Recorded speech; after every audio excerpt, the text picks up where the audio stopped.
थोरल्या मासाहेब म्हणत, आमच्या शोभाच्या शंभूचे डोळे किती तेजस्वी आहेत. डोळ्यांनो, दुनियेतलं कोणतं लावण्य तुम्ही पाहिलं नाही, कोणत्या जुलमाच्या वासानं तुम्ही खदिरंगासारखं उसळला नाही.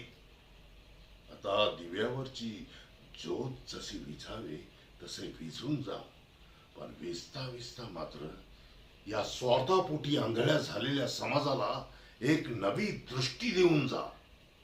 रसने, दुनियेतल्या कोणत्या खाद्यपेयाचा तू पुरेपूर उपभोग घेतला नाहीस.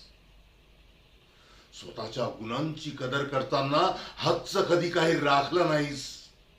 प्रीतीचे मधुर शब्द गुणगुणताना धुंद झालीस. घरोदारी दुश्मनांची फौज उभी केलीस. आता वेलीवरून फूल गळून पडावं तसं गळून जा, पण गळता गळता मात्र तुझ्या तिखटपणाची एक झलक दाखवून जा.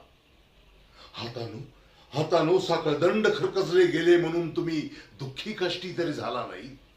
अरे वेड्यांनो, तुम्ही ठाल धरलीत, समशेर गाजवलीत, दुश्मनांना कंठस्नान घातलं, पण विसरलात एका थोर हृदयाच्या राणीला तुम्हीच ना या बाहुपाशात घेतलं.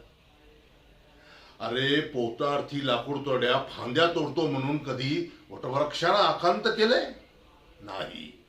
आता तुमचं काम संपलं. तुम्ही मातीत छाटून पडला तरी तमा नाही, पण त्या मातीत छाटून पडताना त्या वटवृक्षाची आन बान शान आणि मान राखूनच पडा.